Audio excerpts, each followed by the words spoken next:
I want to give you some New Year's resolutions ideas that you will actually want to keep. Professional goals that will actually get you closer to work-life balance. If it is your goal to have better work-life balance in 2022, you might be saying things like, I want more free time, I want better work-life balance, I want to be less stressed. But none of those goals tell me what's important to you or how you're gonna get there. For these to actually work, they need to be specific and important to you. Otherwise, you're gonna have no idea that you've actually achieved it or not. So by the end of this video, you should have some ideas and inspirations for New Year's resolutions and work goals in 2022.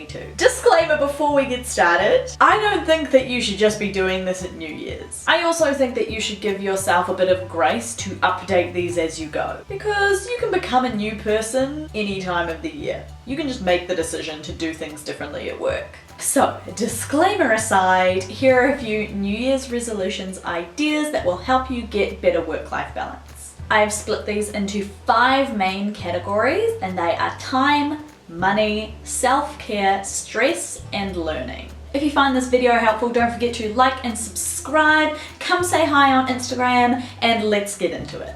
New Year's resolution idea number 1 is to plan out your annual leave now. Don't leave it to chance. So instead of saying like, oh yeah, I should probably take a holiday, plan that out now. Is there a hotel you've always wanted to visit? Do you want to visit family more? Is there a trip you've been putting off because there's just never a good time? Plan it out now and make sure it happens. Resolution number 2 is to finish on time every day / close your laptop at the right time every day. In Atomic Habits, James Clear talks about having a visual representation for your habits, because that's what this is. It's a habit to finish on time every day. For example, you could have a container with 5 lines on it, and every time you finish on time, you could add water up to that line. This gives you a visual representation, and I like to think of it as like a battery almost, filling up every time you finish on time. This is visually ticking off your habit. And if your current work life doesn't let you achieve that goal, it's time to rethink your priorities. Resolution idea number 3 is to wake up slightly earlier each day. I'm not saying it has to be 5 a.m. I'm married to a personal trainer, and if you don't want to be up at 5 a.m., it sucks. I just want you to get up early enough that you don't have to rush when you're getting ready. If you're rushing every single morning, you're setting up your central nervous system for stress. The second category is money, and this is kind of a hard one because to set money goals, you need to know what you're saving for. In general, I would say set a goal of upping your expenses account first, because long-term savings, investments, and budgeting don't really matter if you don't feel like you have the money to say no to work. So resolution number 4 is to raise your zero. What I mean by that is that instead of letting your account get to 0 every week, you create a new 0. So say, I am not going to let my account get below 100. I'm not going to let it get below 1,000. And that might take a little bit of scrimping and saving, but only for a little while. Setting this as a resolution is going to help your work-life balance because you're not going to feel like you have to say yes because you've got money in your account. So resolution number 5 is to limit the amount that you eat out to, say, once per week until you have that expenses buffer. If you want to learn how to do this without having to sacrifice all fun and social life, check out my Money Mastery workshop, which I have linked below. Resolution number 6, once you've figured out that expenses buffer, is to start a high yield savings account. Having a high yield savings account and an emergency fund means that you can make decisions without money being the bottom line. For example, if you decide that you need to quit a toxic job, you have the money there to do it. This gives you a lot more control over your work life. If you're in the US, Chime is probably one of your best options. Otherwise, just search high yield savings account in your country. The next category is self-care. Obviously, I can't make a list about resolutions and work-life balance without addressing self-care. So resolution number 7 is to make new friends or join an existing community. I'm all about the life and work-life balance and having things to look forward to outside of work. For example, in my own life, it was my resolution to hike more, which is a little bit vague. So instead, I made the resolution to join a hiking group. That way I'm not solely responsible for making it happen. And I can expand my networks and make friends and exercise more. Resolution number 8 is to plan your self-care time in advance. Don't make it an afterthought. You need to come first. And planning in advance is going to make all of your other resolutions way easier. I have a resource below called the Moi Method, which is how you plan your week in advance where you come first. Resolution idea number 9 is to start some sort of gratitude practice. This doesn't have to be a gratitude journal. I'm really bad at sticking to daily journaling. Some other ways that my husband and I have figured out for being grateful is asking things like, what am I looking forward to at the moment?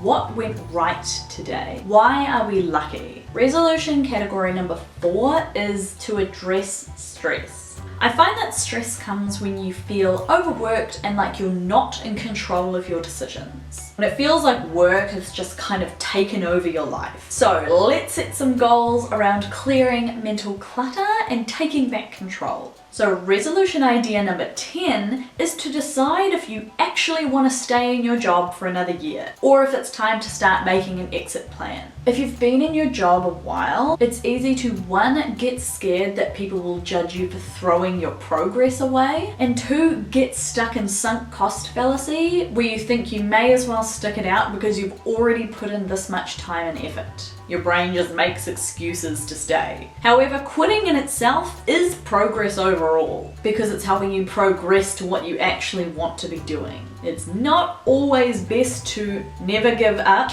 and finish what you started. Resolution idea number 11 is to do a technological declutter. Archive emails from last year. They'll still be there, you just don't have to look at them. Clean up your desktop. Clean out your download file. Start the year fresh. It's definitely one of the best resolutions you can make to de-stress. Resolution idea number 12 is to declutter your home office, for the same reasons as the last one. Resolution idea number 13 is to create a do not disturb schedule. Block out times for your phone and your laptop that you are not available. It feels mean, it feels selfish, it feels stressful at first, and then you'll realize that you love that people can't get a hold of you after a certain time. Resolution number 14 is to update your email out of office settings. The thing with work is that there will always be something else you could be doing. You need to put the boundaries in place yourself, otherwise you're just going to be working forever. As well as an automatic response email, you could also put it in your email signature so that everybody is aware, after this time, I am away from my laptop. Resolution idea number 15 is similar to number 10, and that's to do a career audit.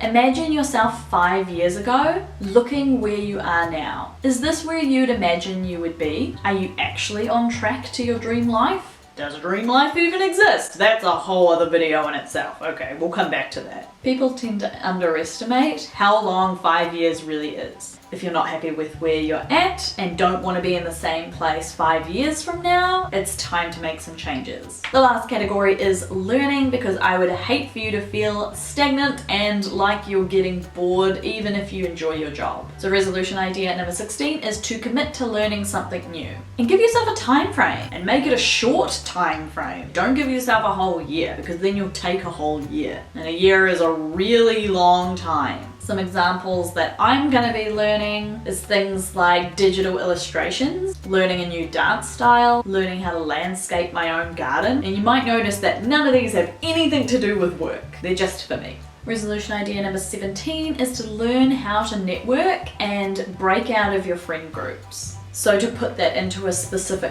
goal, research professional networking events in my city. Put networking event in my calendar. Go even though I'm scared. Break it down a little bit.